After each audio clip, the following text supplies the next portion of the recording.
ने यूवी से पहले इंफ्रारेड तक दिखती कर लिया था। हाँ, इंफ्रारेड तक पढ़ लिया था। तो आज बच्चों यूवी रेज़ पे आते हैं। यूवी रेज़ क्या होती है? अल्ट्रावायलेट रेज़ होती हैं। इसका यूज़ आजकल बहुत बढ़ गया है। बताओ कोई बच्चा बताएगा आजकल आपने इसका यूज़ देखा है काफ़ी बढ़ गया है। कैसे? कैसे बढ़ गया इसका यूज़? Yes sir. कैसे बढ़ गया बताओ? जहाँ पे लेबोरेटरी वगैरह में काफ़ी ज़्यादा यूज़ हो रहा है। देखो बच्चे ये आजकल जैसे जो रेस्टोरेंट्स वगैरह होते हैं वो कोरोना वायरस को किल करने के लिए सैनिटाइज़ेशन के लिए यूज़ कर रहे हैं। बेसिकली यूवी रेज़ जो है वो जर्म्स को किल कर सकते हैं। जैसे आजकल आप इवन आपने एडवर्टाइज़मेंट देखी होगी हेमा मालिनी की कैंट कैंट आरओ जो यूवी रेज़ से किल करे जर्म्स को। यूवी रेज़ जो है वो काफ़ी हार्मफुल होती हैं। आपको भी पता है कि स्किन कैंसर कॉज़ कर सकती हैं और ओज़ोन लेयर हमें बचाती है यूवी रेज़ से। तो यूवी रेज़ आजकल ऑफ़िसेज़ में भी यूज़ की जाती हैं, गवर्नमेंट ऑफ़िसेज़ में। जो फ़ाइल हैं, उसको सैनिटाइज़ करने के लिए उसको यूज़ करते हैं हम लोग, यूवी रेज़ यूज़ करते हैं और जर्म्स को किल करने के लिए वाटर प्यूरीफायर भी यूज़ करते हैं, कैंट आरओ एडवर्टाइज़मेंट आती है, सबसे शुद्ध पानी, ऐसी। और लेसिक सर्जरी में भी यूवी रेज़ यूज़ की जाती हैं। इसके अलावा स्किन की जो टैनिंग होती है, वो यूवी रेज़ की वज़ह से होती है। स्किन की टैनिंग मतलब स्किन जो कलर चेंज हो जाता है, तो उसके लिए हम क्या लगाते हैं स्किन पे बताओ बच्चों? अगर हम स्किन टैनिंग अवॉइड सन करनी है तो क्या लगा रहे हैं? क्या सनस्क्रीन। लगाते हैं? सनस्क्रीन होता सनस्क्रीन है, स्क्रीन होता है? बताओ सन बच्चे? हुँ, हुँ। सनस्क्रीन होता है, ध्यान रखना। और मार्केट में भी बाकायदा अलग-अलग वैल्यूज़ की सनस्क्रीन मिलती है। वैल्यू अलग-अलग होती है, तो ये यूवी रेज़ का यूज़ है। फिर एक्स रेज़ का यूज़ क्या-क्या होता है? सबसे पहले बोन में फ्रैक्चर फाइंड आउट करने के लिए यूज़ की जाती है। दूसरा क्रिस्टल स्ट्रक्चर की स्टडी के लिए यूज़ की जाती है। 12th क्लास में क्रिस्टल स्ट्रक्चर की study FCC, CCP, BCC crystal structure होते हैं। यस, पढ़ा है आप लोगों ने क्रिस्टल स्ट्रक्चर? यस सर पढ़ लिए। उसको डिटेक्शन के लिए यूज़ की जाती है और कैंसर ट्रीटमेंट में यूज़ करते हैं हम लोग एक्स रेज़। गामा रेज़ का यूज़ करते हैं, न्यूक्लियर रिएक्शन कैरी आउट कराने के लिए यूज़ करते हैं और कैंसर ट्रीटमेंट वही न्यूक्लियर रिएक्शन में यूज़ किया जाता है। तो कुछ बच्चों की एप्लीकेशंस हैं, मेनली एप्लीकेशन इस चैप्टर से ज़्यादा इम्पोर्टेंट है और बस इसमें है कि वेल्डर थोड़ा बहुत एक्स्ट्रा में भी दे रखा है कि वेल्डर वगैरह जो है वो ग्लास गॉगल्स क्यों पहनते हैं? ताकि वेल्डिंग के टाइम में जो यूवी रेज़ निकलती हैं उससे आँखें प्रोटेक्टेड रहे। तो ये बच्चों है एप्लीकेशंस है। तो कुल मिला के एप्लीकेशन का पार्ट खत्म हो गया है। अब हम आगे बढ़ते हैं। अब देखो जो आगे का टॉपिक है, जो डिस्प्लेसमेंट करंट का टॉपिक है, ये बहुत ज़्यादा अच्छे से गवर्नमेंट ने सीबीएसई ने बताया नहीं आएगा या नहीं आएगा। तो हम इसके बारे में कुछ खास कह नहीं सर सकते स्कूल में ऑल्दो नहीं मैं आपको कराया। शॉर्ट में नहीं कराया ना अच्छे बट पता नहीं एक्सप्रेशन थोड़ा-सा बता देते हैं आपको, ताकि थोड़ा-सा आपको नॉलेज रहे और उसके बाद हम आगे बढ़ते हैं। ज़्यादा डिटेल डीप पे नहीं जाते हैं, एक्सप्रेशन सिर्फ डेरिवेशन वगैरह नहीं बताते हैं, एक्सप्रेशन बता देते हैं सिर्फ। देखो बच्चे एक्चुअली क्या होता है कि सबसे पहला क्वेश्चन ये है कि करंट का काम क्या होता है सर्किट में? सर सर्किट पूरा करना। कोई बच्चा बताएगा और ढंग से डिटेल में? वायर्स क्या करती हैं? वायर के थ्रू करंट क्यों फ्लो कराया जाता है?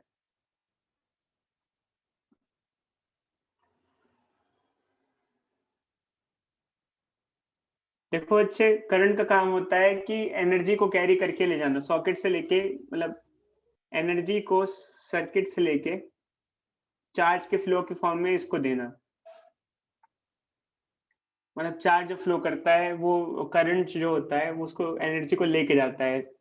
क्या ऐसा हो सकता है वायरलेसली आप एनर्जी ट्रांसमिट कराओ?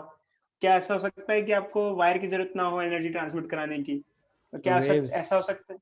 वेव्स के थ्रू करा सकते हैं फ्यूचर में? क्या आपको लगता है फ्यूचर में ऐसा होगा कि आपके डिवाइसेज़ में वायर लगी होंगी? ऐसा नहीं हो सकता? एक मिनट मुझे कॉल आ रही है।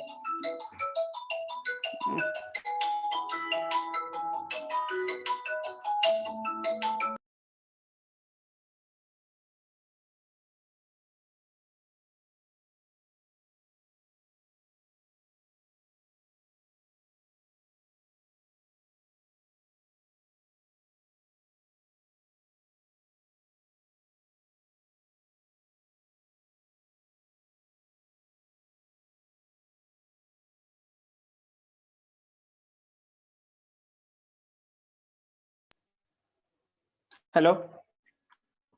यस तो देखो बच्चे, जो करंट है उसका मेन काम होता है एनर्जी को लेके जाना। क्या आपको फ्यूचर में लगता है कि ऐसा डिवाइसेस होंगे जिसमें आपको वायर की जरूरत नहीं पड़ेगी, डायरेक्टली वो पोल से एनर्जी ले सकेगा? ये यस एक यस सर। डिवाइस है, ये एक डिवाइस है। उसको वायर की या करंट की जरूरत इसलिए तो पड़ती है कि उसको एनर्जी चाहिए। बताओ, अगर उसमें बैटरी वैटरी लगा देते हैं तो क्या वायर की जरूरत पड़ती है? बाहर से कोई एक्सटर्नल वायर की जरूरत पड़ती है? नहीं पड़ती है। No sir. मान लो हमारा पोल है या घर में एक जगह है ऐसी है जो डायरेक्टली इलेक्ट्रोमैग्नेटिक वेव की फॉर्म में एनर्जी देता है इसको, तो क्या क्या एनर्जी की जरूरत पड़ेगी इसको? बोलो भाई, बोलो बोलो बच्चों, बोलो। Yes sir. ऐसे केस में इलेक्ट्रॉन बेरोजगार हो जाएगा। बताओ बच्चे क्यों? बताओ बच्चे क्यों? बोलो भाई। सर एनर्जी फ्लो वेव्स के मतलब थ्रू होगा तो चार्ज के फ्लो की जरूरत नहीं है ना।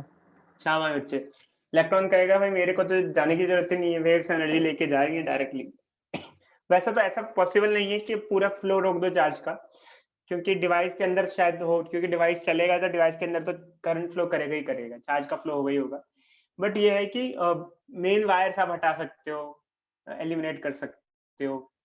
तो ऐसा किया जा सकता है जिसमें आपको रिक्वायरमेंट ना हो। तो बेसिकली डिस्प्लेसमेंट करंट यहीं से कॉन्सेप्ट आता है बच्चों। तो ये हमको कैसे, कब से पता चला कि ऐसा पॉसिबल है? देखो अच्छा, एक्चुअली ऐसा हुआ भी है। पहले अगर कम्युनिकेशन की बात की जाए तो वायर्ड कम्युनिकेशन हुआ करती थी, और हम एनर्जी को या सिग्नल को वायर के थ्रू ट्रेवल कराते थे। और आज आप देख रहे हो, हम मोबाइल फोन टेलीफोनी में, मोबाइल फोन के अंदर वायरलेस कम्युनिकेशन यूज कर रहे हैं। तो इसके अंदर हम सर। बोलो बच्चे बोलो। सर दोनों की एफिशिएंसी सेम होती है, वायरलेस चार्जर नहीं नहीं और नहीं नहीं नहीं नहीं नहीं नहीं, अभी तो नहीं है ना, अभी तो वायरलेस की तो एफिशिएंसी है ही नहीं। अभी हम लोग वायरलेसली इस टाइम पे इलेक्ट्रिसिटी ट्रांसमिट करा सकते हैं, अभी है, पॉसिबल है, आप करा सकते हो अभी भी। बोलो तो मेरे पास भी है, मैं बना दूंगा एक ऐसा डिवाइस, सर्किट बना दूंगा। बट ये है कि आपको एफिशिएंसी नहीं, एनर्जी लॉसेस बहुत ज्यादा हो जाएंगे, आपका सर बिल बहुत ज्यादा वायरलेस आएगा। चार्जिंग आ तो गई। वायरलेस मतलब बहुत दूर भी कर सकते हो। अच्छा, मैं आपको ऐसा बना के दे देता हूँ ऐसा डिवाइस। इवन आपने देखा नहीं, मैंने चैतन्य को बुलाया था लास्ट ईयर आप लोगों को एक्सपेरिमेंट कंडक्ट कराने के लिए, जब आप सोल्डरिंग वाला एक्सपेरिमेंट करवाया था आपको। स्टूडेंट था चैतन्य, तो सर उसने तो वो वो वेव्स कुछ बनाया तो था। अफेक्ट नहीं करेगी। नहीं नहीं, कुछ नहीं बच्चे, रेडियो वेव्स हैं, रेडियो वेव हार्मफुल नहीं होती हैं। उसे बनाया तो है चैतन्य ने, वो दिखाया होगा क्या सबको। बनाया था सर उसने? Wireless charger. सर मैंने बना रखा है। हाँ बच्चे बना सकते हैं, वायरलेस लैपटॉप चार्जर बना सकते हो आप भी। लैपटॉप यहाँ रखा हुआ है, उसके साथ कुछ बस एक कॉइल अटैच कर देनी है, एक कॉइल यहाँ अटैच्ड है, और यहाँ सर्किट है, और यहाँ स्विच ऑन कर दो, यहाँ से यहाँ इलेक्ट्रिसिटी ट्रांसमिट हो रही है डायरेक्टली, बिना किसी फिजिकल कांटेक्ट के। बताओ, काफी दूर भी इलेक्ट्रिसिटी, बट इसमें एनर्जी लॉसेस हैं फिलहाल। तो अभी इसलिए हम लोग वायरलेस एनर्जी ट्रांसमिशन नहीं कर रहे हैं अभी तक। अगर लॉसेस नहीं होते, अगर प्रॉब्लम नहीं होती, तब तक हम वायरलेस एनर्जी ट्रांसमिशन कर रहे होते। समझे इस बात को? यस अभी कहाँ यूज कर रहे हैं बच्चे, अभी तक नहीं, अभी आए नहीं, हम लोग प्रॉपरली कमर्शियली यूज नहीं कर रहे हैं। तो खैर, डिस्प्लेसमेंट करंट का कॉन्सेप्ट ये है। अच्छा, एक्चुअली ऐसा होता भी है। ये हमें सबसे पहली बार कब पता चला था? एक्चुअली किसी का ध्यान नहीं गया, बट ये कैपेसिटर है, ये एसी सोर्स है, मान लो बल्ब है, ये बल्ब ग्लो कर रहा है,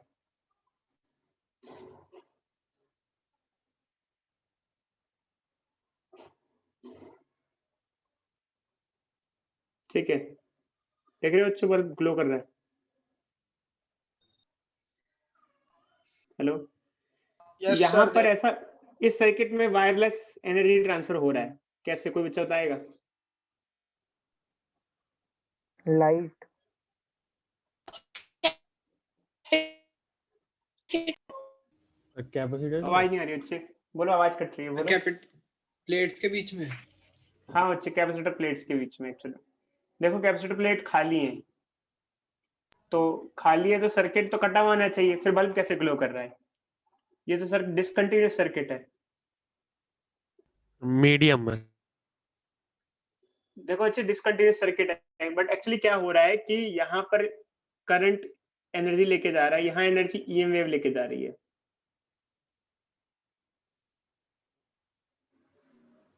सर लूप कंप्लीट डिस्प्लेसमेंट हो रहा है। करंट। इस ईएम वेव को ईएम वेव ना बोल के डिस्प्लेसमेंट करंट नाम दिया जाता है। यहाँ बोला जाता है सिर्फ डिस्प्लेसमेंट करंट, जबकि उसमें कुछ करंट नहीं है, मतलब फ्लो ऑफ चार्ज नहीं है।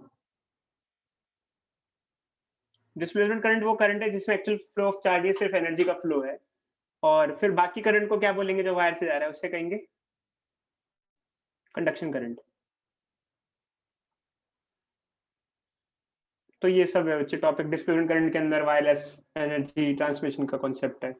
तो खैर जैसे कि मैं सिलेबस में देखा है, ओम ने मुझे भेजा था, उसमें ये लिखा हुआ है कि डिस्प्लेसमेंट करंट का टॉपिक हट गया है, जैसे कि उसमें मेंशन है, तो हम यही मान के चलते हैं। तो हम ये बच्चों एक्सप्रेशन होता है डिस्प्लेसमेंट करंट का, ऐसे देख लो, डेरिवेशन वगैरह नहीं कर रहे हैं इस हिसाब से, अगर हट गया है तो। हाँ सर, तो ये हट थोड़ा गया सा है। बता देते हैं क्या है, बता देते हैं कि क्या है, क्यों होता है, कारण अगर पूछा जाए तो, कि बीच में डिस्प्लेसमेंट करंट क्यों प्रोड्यूस हो पा रहा है। तो कैपेसिटर प्लेट में तो हो पा जाएगा, बाकी केसेस में क्यों नहीं हो पाएगा? एक्चुअली कैपेसिटर प्लेट पे चार्ज कंटिन्यूसली चेंज होता रहता है, एसी से कनेक्टेड है, चार्ज चेंज होगा तो बीच के रीजन में फील्ड चेंज होगी, इलेक्ट्रिक फील्ड चेंज होगी तो इलेक्ट्रिक फ्लक्स चेंज होगा। अगर इलेक्ट्रिक फ्लक्स चेंज होगा तो एक वेरिएबल मैग्नेटिक फील्ड प्रोड्यूस होगी, ईएम वेव प्रोड्यूस होती है उससे। तो कहानी मैंने थोड़ा सा लिख रखी है बच्चों की, क्या क्या हो रहा है इस प्रोसेस में। कहाँ गया?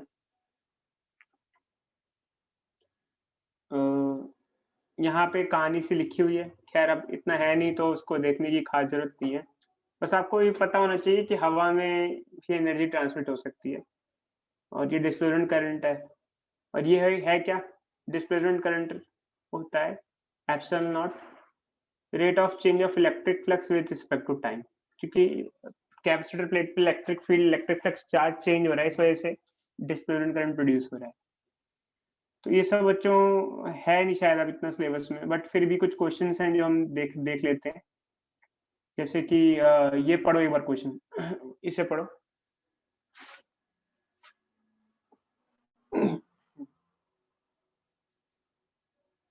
सर ये उसी पे बेस्ड When- क्वेश्चन है। उसी पे बेस्ड है, बच्चे इतना सिलेबस में है नहीं, पता नहीं कितना इस सिलेबस में आया है कितना नहीं है, ये अभी मालूम नहीं है यार, क्योंकि एनसीईआरटी वाले तो पेपर भी नहीं दे रखा इसके बारे में, डिस्प्लेसमेंट करंट के बारे में। पता नहीं यार। देखो सीबीसीआर को कोई भरोसा नहीं होता बच्चे, मैं बस ये है कि थोड़ा सा शॉर्ट कर सकता हूँ, मतलब पढ़ाना तो है ही, क्योंकि इसके अलावा सिलेबस कंप्लीट, ये चैप्टर कंप्लीट हो जाएगा। चलिए इसे देखो एक बार, पढ़ लो, आगे बढ़ते हैं जल्दी। सर हम पढ़कर जाएं कि ना जाएं? जाओ, थोड़ा और पढ़ के जाओ, जितना मैं पढ़ा रहा हूँ उतना पढ़ लो। Okay derivation sir. वगैरह के चक्कर में मत पढ़ो, डेरिवेशन वगैरह के चक्कर में मत पढ़ो, बहुत ज्यादा डिटेल में थोड़ी लिखा हुआ है उन्होंने। बस क्या लिखा है, डिस्प्लेसमेंट करंट इंट्रोडक्शन पार्ट नहीं है, पता नहीं क्या पार्ट नहीं है, ऐसा कुछ लिखा हुआ है।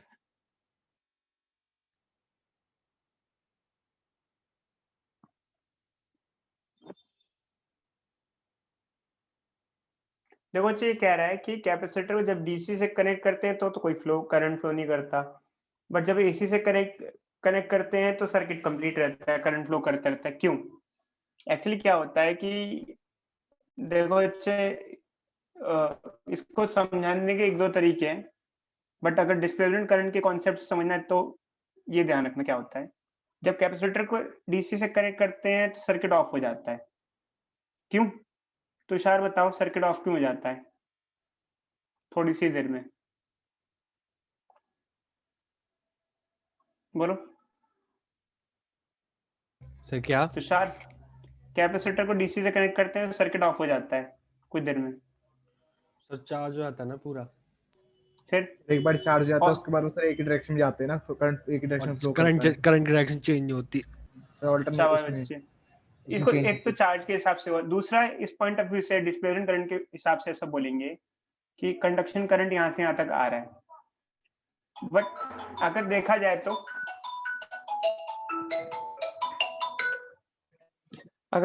तो प्लेटों पे चार्ज चेंज नहीं होता, क्योंकि डीसी है तो चार्ज का वेरिएशन नहीं होता प्लेट्स पे। चार्ज कांस्टेंट रहते हैं तो इलेक्ट्रिक फील्ड चेंज नहीं होती, फ्लक्स चेंज नहीं होता, ईएम वेव जनरेट नहीं होती है। जबकि एसी में ऐसा नहीं है। एसी में क्या होता है कि जब आप कनेक्ट करते हो तो एसी फ्लक्चुएटिंग करंट प्रोड्यूस करता है, चार्ज का मैग्नीट्यूड अमाउंट चेंज करता रहता है, तो प्लेट पे चार्ज चेंज होता है, उससे ईएम वेव बीच में जनरेट होती है, तो सर्किट कंटिन्यूएशन में रहता है। समझो बच्चों, ईएम वेव के हिसाब से अगर बोलोगे तो ये बोलोगे ऐसे, ईएम वेव के हिसाब से बोलोगे कि डीसी में ईएम वेव नहीं होती है। एक और पढ़ते हैं, ideal capacitor connected with DC जब तक पूरा चार्ज नहीं होता तब तक लो करता है, क्योंकि इसके अंदर बेसिकली चार्ज चेंज नहीं होता तो डिस्प्लेसमेंट करंट प्रोड्यूस नहीं होता। जबकि एसी के अंदर देखा जाए तो चार्ज का चेंजिंग होता रहता है प्लेट पे, इस वजह से डिस्प्लेसमेंट करंट या ईएम वेव जनरेट होती है। बस ये। अब सेकंड क्वेश्चन पढ़ो। ये समझ में आया बच्चों? एसी में प्लेट्स पे चार्ज कंटिन्यूअसली चेंज होता रहता है, इस वजह से चार्ज के वेरिएशन की वजह से एसी वाले में मेरा उसी के चार्ज के वेरिएशन की वजह से ईएम वेव जनरेट होती है एसी में। इसमें ईएम वेव, डीसी में ईएम वेव जनरेट नहीं होती, बीच में ध्यान रखना। मतलब ईएम वेव या डिस्प्लेसमेंट करंट बोलो, कुछ भी बोलो। इधर देखो, सेकंड पढ़ो।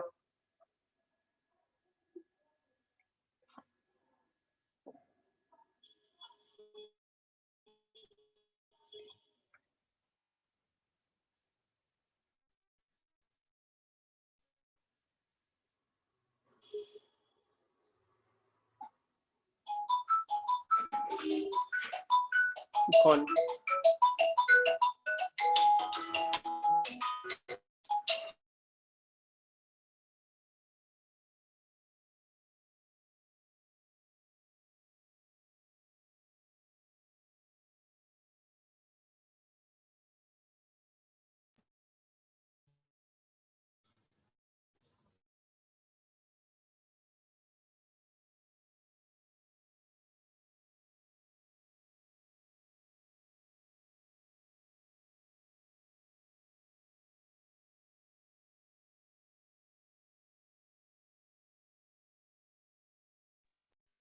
पढ़ लिया बच्चों?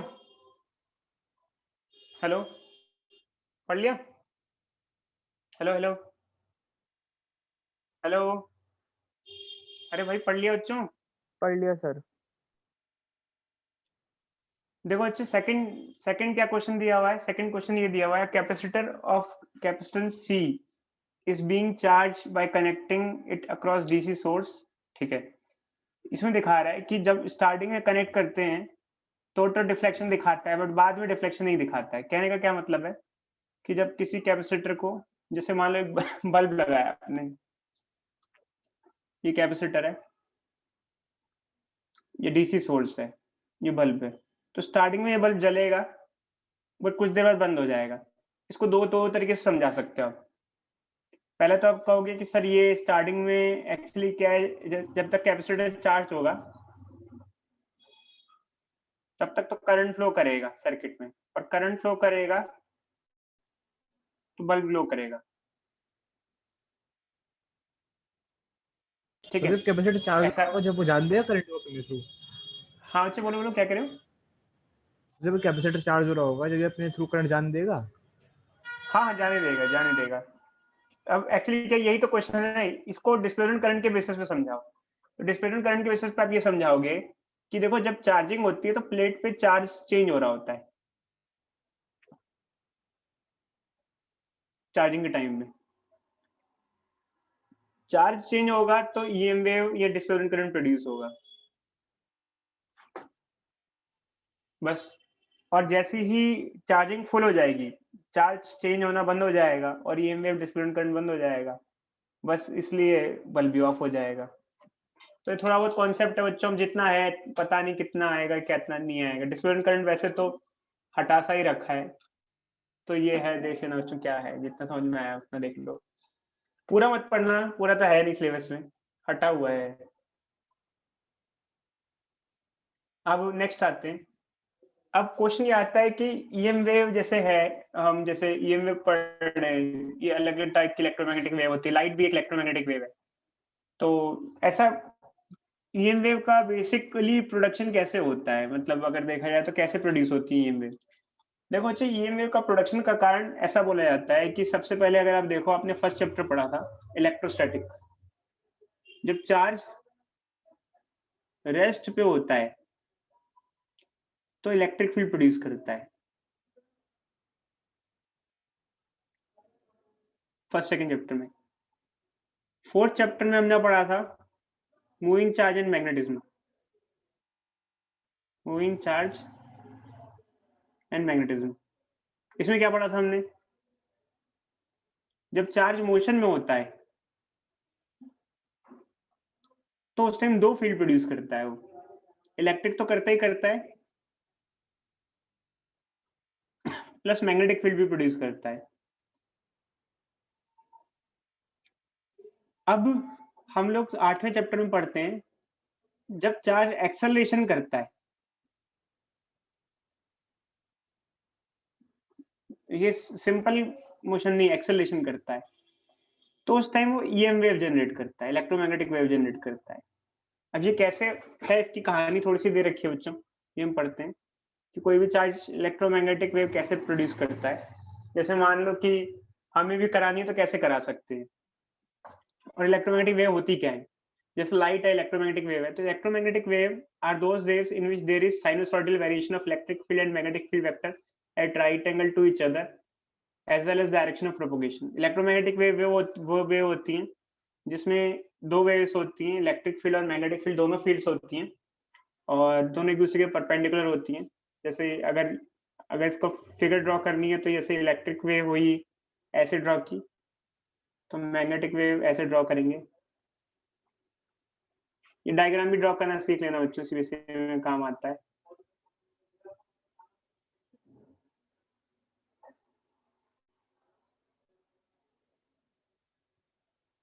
ऐसे ये हो गई,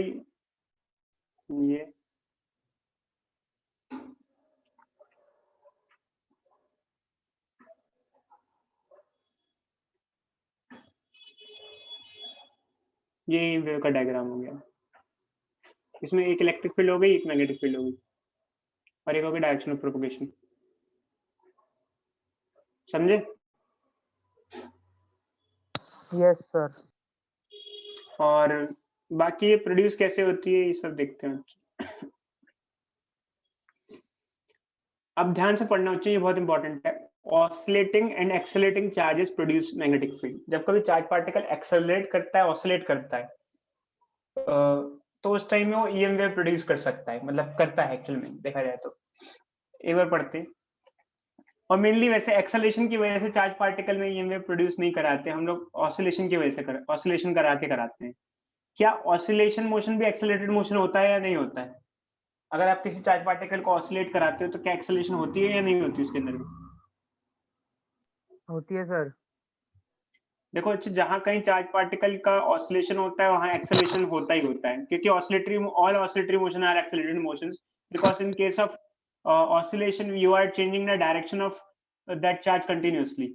ऐसे ऐसे चार्ज को ऑसिलेट करा रहे हो, तो होता क्या है कि जब चार्ज पार्टिकल को ऑसिलेट कराएंगे उससे होगा क्या, बहुत ध्यान से पढ़ना चाहिए, बहुत ध्यान से पढ़ना, क्योंकि डेली लाइफ में जब हम ईएम वेव जनरेट करते हैं, इससे हमारा एंटीना होता है। आपको पता होगा बच्चे, हम वॉकी टॉकी है, if you have a walkie talkie, then in that walkie talkie we are receiving and transmitting the EM wave. तो how we can develop a EM wave? आपको अगर कोई EM wave खुद घर पे बनानी है तो वैसे तो बहुत सिंपल होता है, कोई बड़ी बात नहीं होती, आप वो कैसे भी बना सकते हो। वो छोटे से छोटे सर्किट से, एक सिंपल बैटरी से भी EM wave बना सकते हो आप। बैटरी और किसी भी वायर की हेल्प से, एक वायर और एक बैटरी से, एक सिक्के और एक बैटरी से भी बना सकते हो, एक कॉइन और एक बैटरी लेके भी आप EM wave जनरेट कर सकते हो, कोई बड़ी बात नहीं है। उसमें कोई बड़ी बात नहीं है। जैसे एक 9 वोल्ट की बैटरी ले लिया आपने, ठीक है, और ये उसके टर्मिनल्स हैं, और यहाँ पर आप सिक्का लगाओ और हटाओ, बार बार लगाओ और हटाओ, लगाओ हटाओ, इससे भी आप ईएम वेव जनरेट कर सकते हो। कोई चाहता है कैसे सिक्का लगाने हटाने से ईएम वेव जनरेट कैसे हो पाएगी? बोलो। सर चार्ज ऑसिलेट करना स्टार्ट हो जाएगा ना?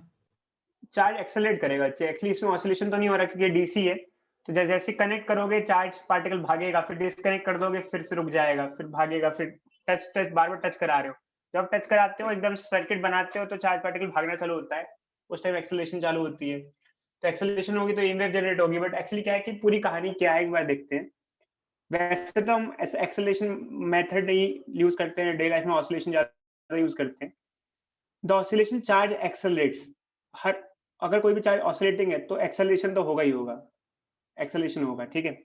और उससे क्या होगा, टाइम वेरिंग करंट प्रोड्यूस होगा। अब ये हम कैसे माने, चार्ज पार्टिकल के एक्सेलरेशन से टाइम वेरिंग करंट होता है। देखो एक्चुअली क्या होता है, करंट होता है फ्लो ऑफ चार्ज, ठीक है।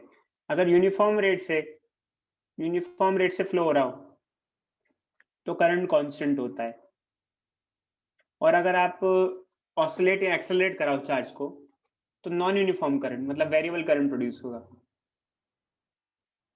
वेरिएबल करंट प्रोड्यूस होगा। तो हमारा काम क्या होता है कि करंट नहीं, हमें वेरिएबल करंट प्रोड्यूस करना है। वेरिएबल करंट से क्या फायदा होगा, देखो अच्छे, अगर वेरिएबल करंट होगा तो फील्ड भी वेरिंग होगी।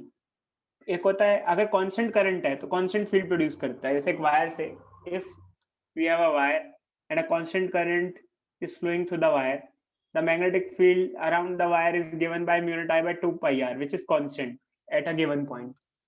Constant current develops constant magnetic field, but variable current develops variable magnetic field. Variable current से variable magnetic field होती है। इससे हमारे को क्या फायदा, मतलब अगर हम वेरिएबल करंट प्रोड्यूस कर रहे हैं या वेरिएबल फील्ड प्रोड्यूस कर रहे हैं, वेरिएबल फील्ड से बहुत फायदा होता है। एक्चुअली वेरिएबल फील्ड क्या करती है, in turn variable magnetic field variable electric field produce कर सकती है। देखो यहाँ पे देखना बच्चों, एक अजीब सी चीज देखने को मिलती है।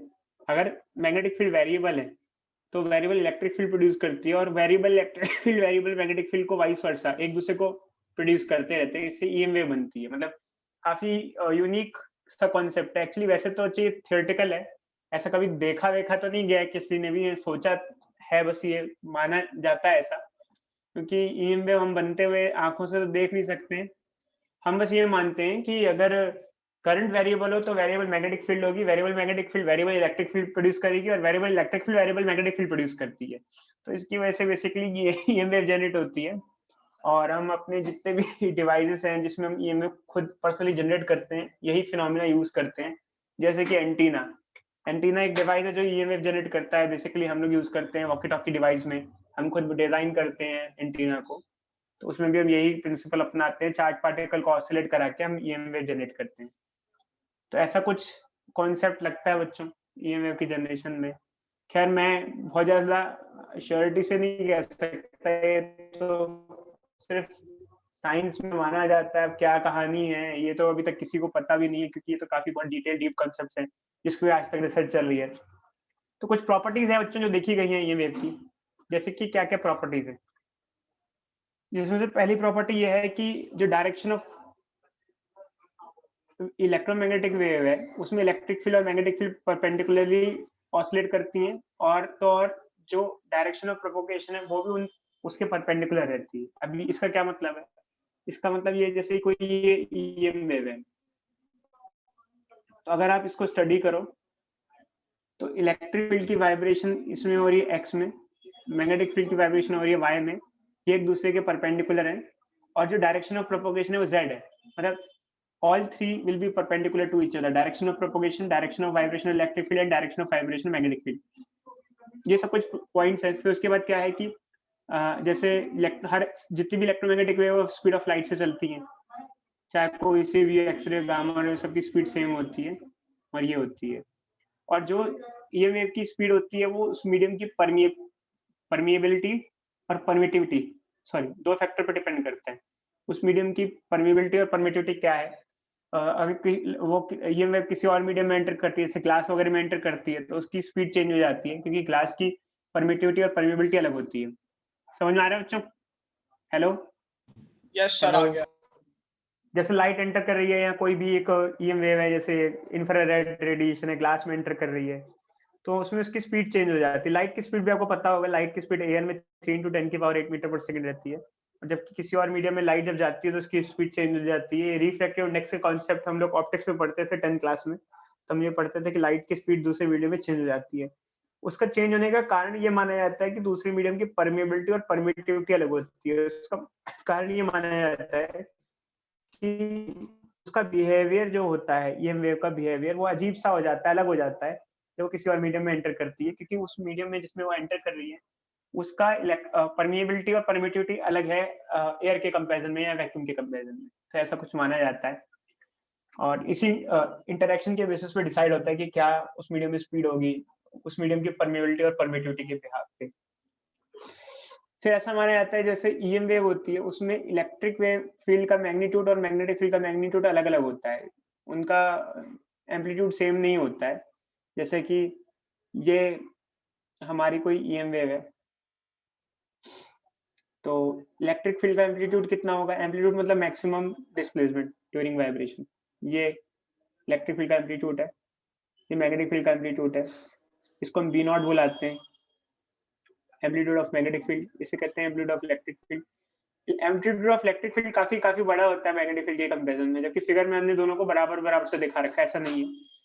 और इनका जो रेशियो होता है एम्पलीट्यूड का E naught by B naught is equal to speed of light के बराबर होता है एम्पलीट्यूड का ratio. Amplitude of vibration of electric field to the amplitude of vibration of magnetic field is equal to C. ठीक है। उसके अलावा EM wave की कुछ प्रॉपर्टीज और देखी गई हैं, जैसे कि किसी भी ईएम वेव को मीडियम की रिक्वायरमेंट नहीं होती है प्रोपगेशन के लिए, और electric field and magnetic field same face में ऑसिलेट करती है। सेम फेस का मतलब क्या होता है कि एक्चुअली दोनों एक साथ बढ़ती घटती हैं। जैसे अगर आप देखो तो दोनों एक साथ मैक्सिमम हो गई, ये भी मैक्सिमम है तो ये भी मैक्सिमम है, ये 0 हो गई तो ये भी 0 हो गई, इसको सेम फेस कहा जाता है। दोनों एक साथ बढ़ना और एक साथ घटना सेम फेस कहलाता है। हाँ बच्चे बोलो। सर फिर तो दोनों की इक्वेशन भी सेम होगी। इक्वेशन बिल्कुल सेम सी होती है बच्चे, बिल्कुल सेम सी होती है, एज इट इज दिखने में बिल्कुल सेम सी इक्वेशन होती है। बस फर्क होता है कुछ चीजों में, जैसे एम्पलीट्यूड में फर्क होता है मेन, बाकी इक्वेशन वगैरह पूरी सेम होती है। ईएम वेव कुछ प्रॉपर्टीज शो करती है, जैसे reflection, refraction, diffraction and polarisation. ये हम बाद में पढ़ेंगे, इसके बारे में खास वैसे अभी आपको डिस्कस करने की जरूरत नहीं है। एक्चुअली क्या होता है कि जैसे लाइट हमारी आंखों में पड़ती है तो लाइट में भी ईएम वेव है। ऐसा माना जाता है कि लाइट में जो इलेक्ट्रिक फील्ड है वो हमारी आंखें उसको सेंस कर पाती हैं। एक्चुअली क्या है कि आंखों में जो सेल्स होते हैं वो इलेक्ट्रिक फील्ड के सेंसिटिविटी के लिए बने होते हैं। मैग्नेटिक फील्ड को हमारी आई सेंस नहीं कर सकती, मतलब मैग्नेटिक फील्ड हमें सेंसेशन नहीं देती है, इलेक्ट्रिक फील्ड हमें सेंसेशन देती है ईएम वेव में देखने के लिए। और ऐसा माना जाता है कि इलेक्ट्रिक फील्ड और मैग्नेटिक फील्ड में हाफ ऑफ एनर्जी डिस्ट्रीब्यूटेड होती है। आधी एनर्जी इलेक्ट्रिक फील्ड की फॉर्म में स्टोर्ड होती है, आधी मैग्नेटिक फील्ड की फॉर्म में स्टोर्ड होती है, मतलब एक ईएम वेव में स्टोर्ड होती है, कैरी करके चलती है। इसके अलावा एक और चीज आती है कि किसी भी ईएम वेव में अगर आपको डायरेक्शन ऑफ प्रोपगेशन निकालना है तो इलेक्ट्रिक फील्ड और मैग्नेटिक फील्ड का क्रॉस प्रोडक्ट कर दो, डायरेक्शन ऑफ प्रोपगेशन आ जाएगा। तो मतलब ये कैसा है ये हम बताते हैं आपको। जैसे ऊपर वाली एक वेव है, देखो इसमें अगर डायरेक्शन ऑफ प्रोपगेशन निकालना है कि वेव किस डायरेक्शन में जा रही है, तो हमें इलेक्ट्रिक फील्ड और मैग्नेटिक फील्ड का क्रॉस प्रोडक्ट करना है। इलेक्ट्रिक फील्ड कौन सी डायरेक्शन में वाइब्रेट कर रही है? एक्स में, तो इलेक्ट्रिक फील्ड को लेंगे जे कैप, और मैग्नेटिक फील्ड किस में कर रही है? वाई में, मतलब वाई मतलब के कैप। तो जे क्रॉस आई क्या होता है बच्चों? जे क्रॉस के क्या होता है? आई कैप। तो डायरेक्शन ऑफ प्रोपगेशन क्या होगा? आई, आई मतलब प्लस एक्स, ऐसे।